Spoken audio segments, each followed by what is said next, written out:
What's going on, you guys? I think I already filmed an intro to this video, but I thought I'd give you a little heads up since it's been a week or so. I was on spring break, came back, and then my appendix ruptured or was about to rupture. So then I had surgery, and that's kind of why I haven't posted a lot. Kind of in some pain, but I'm getting better. I'm making this right now before I even edited the video, so if this video is kind of all over the place, then I am so sorry, but if not, then I'm glad it turned out good. So yeah, I thought I'd just let you guys know that content might be a little slow the next week or two, depending on, you know, how this weekend turns out for me and whatnot. This is my dad's Camaro. Me and my brother actually took out the transmission on it the other week. I think I'm actually going to record it and maybe make a video of us putting the new hydraulic throttle bearing in and back in the car. Hopefully it interests you guys. If not, sucks for you, just don't watch the video. I'm going to compile all the little short clips I have of the last week or so into a video just to put some out there. I hope it, you know, is good. What's going on, you guys? Back with another YouTube video, or this might be a couple things in one video because I don't have that much to do right now. But I was driving the car, went cruising the other night, and as I was driving it, my gauges and radio stopped working. These should be turning on. I have them powered to the ignition. Well, it turns out this really stiff clutch of mine actually rattled some wires loose under the dash. So today I'm going to clean up those wires, and then I have to take out the S2000 cluster and get the K-tuned converter and correct the speed, because I used to have a GSR final drive, which is different than the B all-wheel drive or CRV final drive. So now my speed is reading incorrectly on the dash. It thinks it's still the GSR when it's actually the CRV. So I gotta change things up. That way I have the correct speed on my dash, because it's super annoying having the speedo read like 8 miles per hour over how fast I'm actually going. And when you pass a few cops in this car, especially with it being a hood dump, it's a little nerve-wracking that you're making sure you go the right speed. So I'm going to start by fixing my wiring issue, and then I actually forgot the little harness to get into the K-tune converter, so I'm gonna have to run back home for that, and then I'll be back to fix it. But yeah, I probably won't show you under the dash because A, it's super hard to get under there with this, a camera, and, you know, flashlight, and myself, and do the job. But well, all it is I have a wire from the like the fuse box that powers everything, and that the wire that goes to the fuse box literally just pulled out. I might have even caught it with my foot instead of it rattled loose. I'm not sure, it doesn't matter. I'm gonna fix it, so it's all gonna be fine and dandy.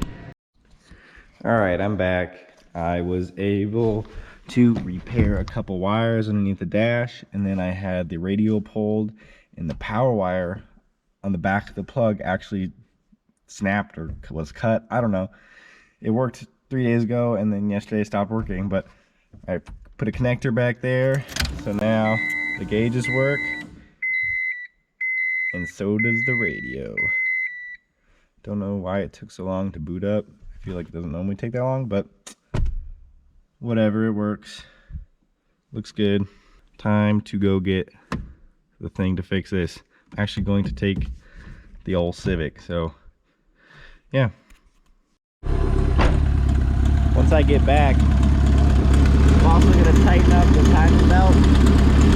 Kind of wiggle it around, so I don't want it to jump a tooth or anything and fuck my shit up. So once I'm back, I'll fix that as well.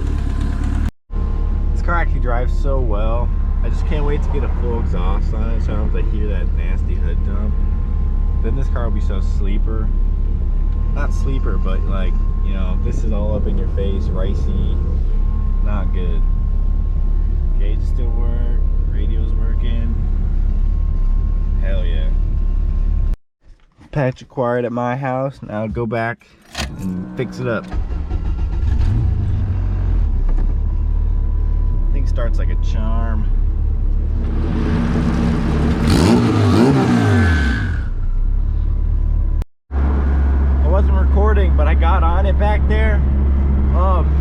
feel fast. I maybe revved to like 6,000 RPM in second gear, and it was crazy. I can't beat on it because I only got 154 miles on the clutch. So, but wow, it felt like it was moving. Oh my God, this is gonna be a good summer. I took this all apart just to realize K-Tune's website's down. So back together it goes. Got the Civic all washed up. Washed the MR2 while we were at it. Probably put about 40 miles on today. Probably gonna put some more later tonight. But I've had no issues with this car so far. It's making a noise in the rear diff like I've stated before. I think I just need a new diff. So once I find one, I'll go buy one. But for now, she's ripping. I've got on it a little bit in between, you know, gears, and wow, it feels fast. Maybe it's just because I've been driving this slow MR2, but man, it feels fast. You know, looking forward to getting a full exhaust. That way I can put the hood back on, and once the hood's back on, then I don't mind dailying this car. I'm just too scared with this hood off someone will tamper with anything or break anything, or, you know, not respect my car. So for now, this will be the daily and this will be the race car, but I will eventually switch into this being the daily and the race car, because this is a street car. This isn't a race car. You know, I mean, it is a race car, but it isn't the race car. That's not its main purpose. So yeah, overall pretty good day. Did a lot of random stuff, a lot of driving. I'm probably gonna go driving some more just to put some miles on it, and you know, the more miles I got, the sooner I can give her a full throttle. So yeah, I guess from there I'm just gonna go drive some more.